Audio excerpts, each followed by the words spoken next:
Yesu ashimwe bene data, ndabasuje mu izina rya Yesu. Imana y'amahoro ikomeze ibane namwe aho muherereye hose mu mpande enye z'isi. Imana ikomeze ibiteho kandi bagirire neza, yaze kwifuza kwa buri muntu wese. Tugeze muri wa mwanya mwiza wo kuba imbere y'Imana, tugiye gutangira dusenga. Data wa twese uri mu ijuru, turagushimiye, turaguhimbaje, tugushimiye ko wabanye natwe ukaturinda, tukaba tugeze aya masaha duhumeka umwuka w'abazima. Mana habwa icyubahiro. Tugeze mu mwanya mwiza wo kuba imbere yawe, duciye bugufi kugira ngo ushyirwe hejuru, twese utuboneze rwose, dukure umugayo wose watugaragayeho, dukure icyatuma tutaboneka imbere y'ubwiza bwawe, mu izina rya Yesu Kristo. Ukimara kutubabarira ngo nubane natwe muri uyu mwanya wo kumva ijambo ryawe, twemerere igira aho ridukura naho ritugeza, twemerere ritubere impamba muri urugendo kandi ritumurikire muri uru rugendo. Ibyo twanze ni ukora ku mwanzi, mu izina rya Yesu Kristo. Tume Mwuka Wera kugira ngo aganze ategeke mu ruhande rwacu, n'aba ari twe, ahubwo izina ryawe rishyirwe hejuru. Urakoze kumvishe gusenga ubu n'iteka ryose, amen. Tugiye gukomeza dusoma ijambo ry'Imana dusanga mu butumwa bwiza uko bwanditswe na Luka, ibice 19 umurongo wa mbere kugeza ku murongo wa 10. Reka nsome mu izina rya Yesu. Umutwe w'amagambo uravuga ngo ibya Zakayo.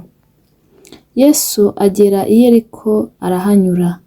Nuko hariho umuntu witwaga Zakayo, yari umukoresha w'ikoro mukuru kandi yari umutunzi. Ashaka kureba Yesu ngo amenye uko asa, ariko ntiyabasha kuko abantu bari benshi kandi ari mugufi.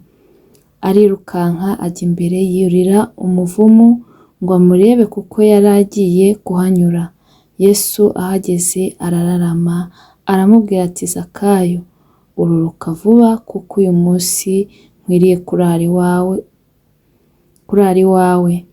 Yururuka vuba, amwakira anezerewe. Abantu bose babibonye barabyivovotera bati, dorere agiye gucumbika ku munyabyaha. Maze Zakayo arahaguruka abwira umwami Yesu ati, dore databuja, umugabane wa kabiri w'ibintu byanjye ndawuha abakene, kandi umuntu wese nambuye ndabimuriha 4. Yesu aramubwira ati, uyu munsi agakiza kaje muri iyi nzu, kuko nawe uri umwana wa Aburahamu, kandi umwana w'umuntu yazanywe no gushaka no gukiza icyari cyazimiye. Iryo ni ijambo ry'Imana. Bene data, uyu munsi iri ni ryo jambo Imana yashyize ku mutima ku bya Zakayo. Zakayo ngo yari umukoresha w'ikoro ndetse ari umukuru uyoboye, kandi ngo ari umutunzi, yari umukire, yari afite ibyo umuntu yifuza byose ari mu isi.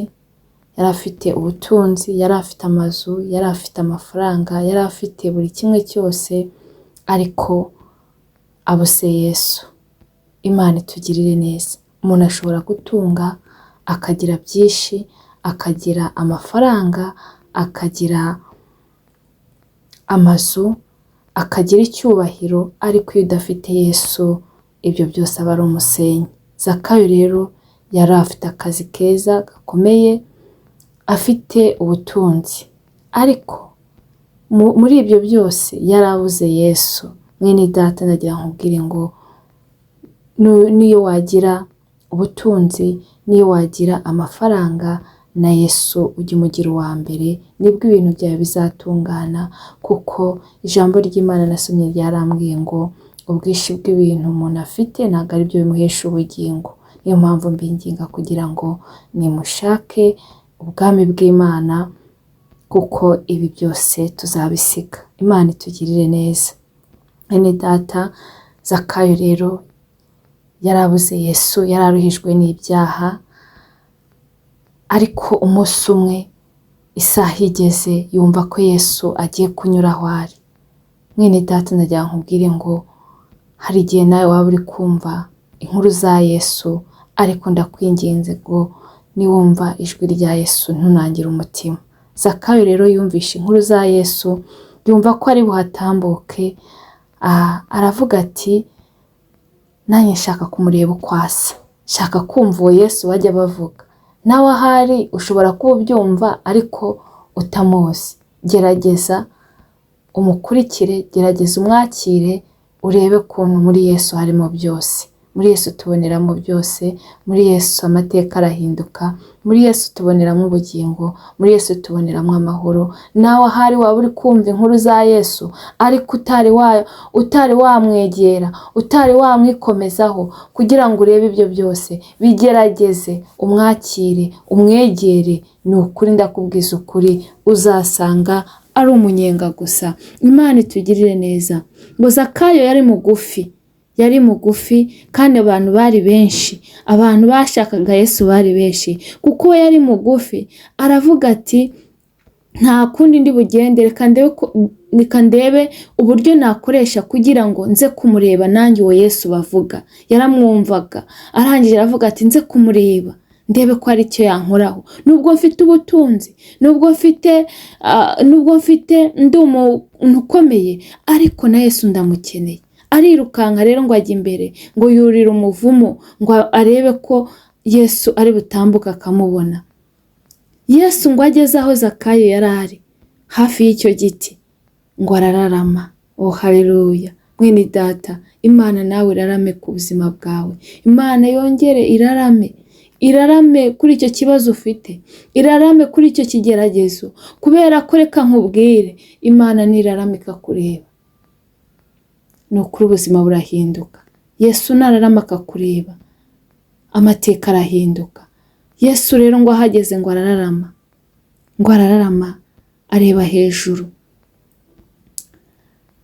Arangije ngo abwira Zakayo ngo ururuka vuba, kuko uyu munsi nkwiriye kurara iwawe. Oh haleluya! Mwene data, ndakwingingira Imana kugira ngo uyu munsi Yesu arare iwawe. Yesu nawe agusure, Yesu nawe akugenderere. Uyu munsi Yesu ntaguhiteho uko agenderera abandi, nanjye ndamwinginze kugira ngo ntaguhiteho. Mwene data unkurikiranye, Yesu nawe arare iwawe, Yesu nawe akugereho, Yesu nawe akugenderere. Yesu uyu munsi, oh haleluya, Yesu ntaguhiteho, Yesu akugenderere, Yesu arare iwawe. Ngo arangije aramubwira ngo ururuka vuba vuba, kuko uyu munsi ndi burare iwawe. Oh haleluya! Ngo yururuka vuba vuba, ngo amwakira anezerewe. Ni ukuri reka nkubwire, iyo uhuye na Yesu uranezerwa, ukishima, ukabona amahoro, ukagubwa neza. Umuntu iyo abonye Yesu mu buzima bwe, amateka arahinduka, ibintu bihinduka bishya, ibintu bihinduka ibitangaza.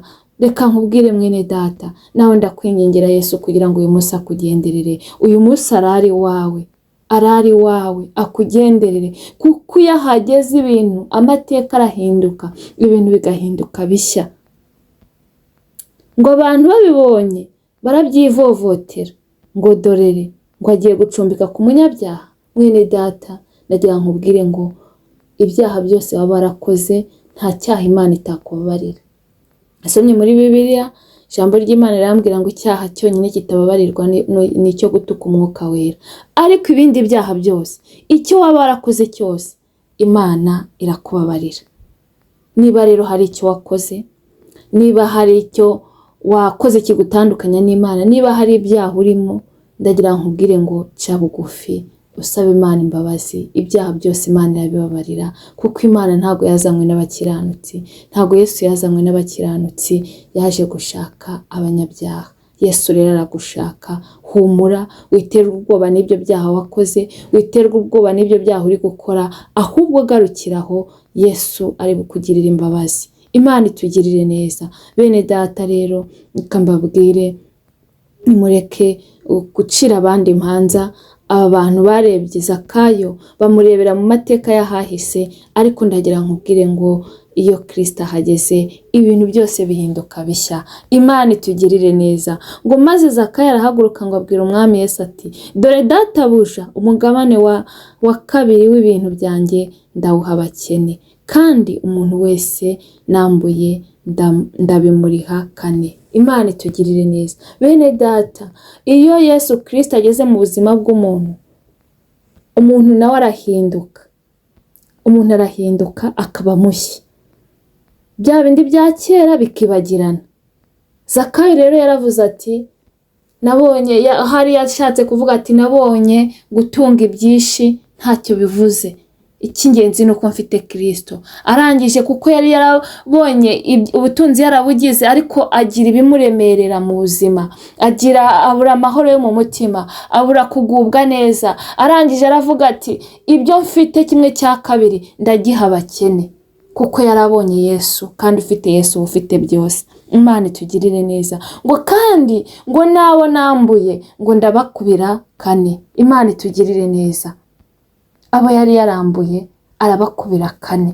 Mwene data ndagira nkubwire ngo iyo Kristo ageze mu buzima bw'umuntu, umuntu arihana akiyeza. Ubu yari ari kwiyeza kuko yari ari kwiyunga, ni nko kwiyunga cyangwa kwikuraho umugayo kubo yagiriye nabi. Iyo umuntu rero Kristo ageze mu buzima bwe, amateka arahinduka, yarangiza akikuraho umugayo wose, Kristo akagukuraho ibyaha byose, Kristo akakweza akakuboneza, amaraso ya Kristo akamubonekaho, ubundi ugahita uba mushya.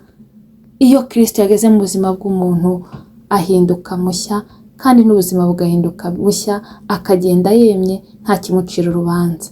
Zakayo rero yarihannye, uku niko kwihana. Aravuga ati wenda gufasha abakene sinabikoraga, ariko kubera ko ntabikoze, noneho ubu ngiye gukosora aho nakosheje. Arangije arakosora. Nawe birashoboka ko ari byo wakoshejemo, birashoboka ko ari byo utakoze mu gihe cyashize kandi wagombaga gukora, birashoboka ko hari abo wangirije, birashoboka ko ari abo wambuye, birashoboka ko ari abo wagambaniye, ariko igihe ni iki ngo nawe wisuzume, ubundi ukora icyo utakoze, noneho ushyiremo umwete, ukoresha igihe cyawe neza, kuko Imana iduhaye amahirwe. Aya mahirwe ntuyiteshe. Birashoboka ko hari abo wagambaniye, ni igihe cyo kugira ngo usabe imbabazi abo wagambaniye. Birashoboka ko hari abo wibye, ni igihe kirageze kugira ngo usubize abo ngabo wibye ibyo wabambuye, kugira ngo Imana ikurebe neza, Imana itugirire neza. Zakayo rero yihana muri ubu buryo. Arangije aravuga ati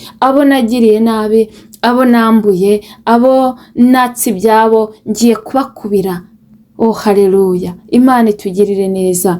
Ngo Yesu aramubwira ati uyu munsi agakiza kaje muri iyi nzu, kuko nawe uri umwana wa Aburahamu. Imana itugirire neza. Mwene data, iyo umuntu amaze kubabarirwa n'Imana, iyo umuntu amaze kogeshwa amaraso ya Kristo, ni ukuri reka nkubwire aba bahindutse mushya, ibya kera biba bishize. Ngo uyu muntu ari muri Yesu Kristo ngo abaye icyaremwe gishya, ngo ibya kera biba bishize. Zakayo amaze kwihana, amaze kwakira Yesu mu buzima bwe, amaze guhindurirwa amateka, arangije Yesu aramubwira ngo nawe agakiza uyu munsi katashye muri iyi nzu. Imana itugirire neza. Mwene data, iyo umaze kwihana, iyo umaze kwikuraho umugayo wose, Kristo akubera umwami n'umuyobozi, akakubera umujyanama, akakubera inshuti, akagendana nawe mu nzira yawe yose. Ngo Kristo arangiye avuga ngo kandi umwana w'umuntu yazanywe no gushaka no gukiza icyari cyarazimiye. Imana itugirire neza. Bene data, umwana w'umuntu Yesu Kristo icyamuzanye mu isi ni ugukiza no gushaka icyari cyarazimiye. Imana itugirire neza. Mwene data, ndagira nkubwire ngo Kristo aragushaka, Kristo aragukunda. Ndagira nkubwire ngo Zakayo yari yarakoze ibibi byinshi, Zakayo yari yararuhijwe n'ibyaha, ariko umunsi we ugeze, umunsi umwe ugeze, umunsi we ugeze, isaha yigeze, Kristo arahanyura, ararama ku buzima bwa Zakayo. Zakayo ahindurirwa amateka. Uwari umunyabyaha, uwari umukoresha w'ikoro, Kristo ararewe. Oh haleluya. Mwene data, ndagira nkubwire ngo nawe nuwumva ijwi ry'Imana ntiwinangire umutima. Niba hari icyo wakoze kigutandukanya n'Imana, niba hari ibyo utatunganyije wagombaga gutunganya, niba hari icyaha wakoze kigutandukanya n'Imana, niba hari ibyo uri gukora bigutandukanya n'Imana, niba hari ibyo wiyandurishije bigutandukanya n'Imana, ndagira nkubwire ngo Kristo yazanywe no gukiza no gushaka icyazimiye. mwene data, Kristo nawe aragushaka, Kristo aragukunda. Reka nkubwire, na wa mwana w'ikirara yaragiye akora ibibi, arasayisha, ariko umunsi umwe yisubiramo, aravuga ngo ahari nacumuye kuri data no kuyo mu ijuru, ahari sinyikwiye kwitwa umwana we, ariko reka nsubire mu rugo mubwira ati sinyikwiye kwitwa umwana wawe. Ariko isi amubonye aranezerwa. Mwene data unkurikiranye ndayankubwire ngo data wa twese uri mu ijuru nawe aragushaka. Humura, icyaha cyose waba warakoze Yesu arakubabarira, kubera ko ahora ateze amaboko kugira ngo ababarire umuntu wese. Niyo mpamvu nkwinginga kugira ngo uce bugufi, niba hari icyo wakoze kigutandukanya n'Imana, Imana ikubabarire, ikukure mu gitabo cyo kurimbuka, ikwandike mu gitabo cy'ubugingo. Ndabwira n'umuntu utari wakira Yesu Kristo nk'umwami n'umukiza w'ubugingo bwe, mwakire. Igihe ni iki, ejo ntuhazi. Akira Kristo akubera umwami wawe, akubera umuyobozi wawe, akubera umujyanama, kugira ngo akuyobore urugendo uzarusoza amahoro, agukure mu gitabo cyo kurimbuka, akwandike mu gitabo cy'ubugingo. Mwene data ndagira nkubwire ngo mu mwijima nta cyiza kibayo, mu byaha nta cyiza kibayo,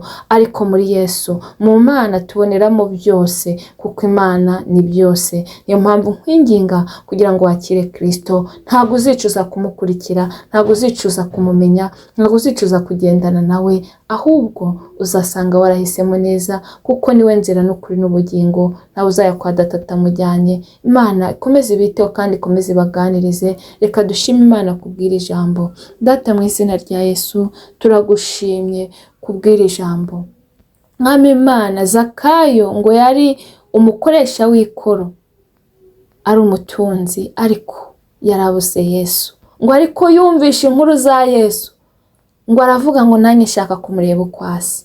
Mwami Imana, ahari hari abankurikiranye batari bari kumva inkuru za Yesu, ariko batazi uko asa, batazi uko akora, batazi ko ariwe tuboneramo ubugingo. Ndakwinginze kugira ngo uko wagendereza Zakayo, uyu munsi nabo ntubareke, ubagenderere kandi ubiyereke mu izina rya Yesu Kristo, kandi ubahe kukwakira rwose. Bana nabo bagirire neza, ukomeze ubaganirize, kandi Mwami ikiruta byose ukomeze ubarindire ubugingo. Kiza abarwayi mu izina rya Yesu Kristo, abafite intimba n'agahinda bamuriwe mu mutima, abari bacitse intege bongera imbaraga, gabanya abarimbuka wongera abakizwa mu izina rya Yesu Kristo. Urakoze kumvishe gusenga uniteka ryose. Amen.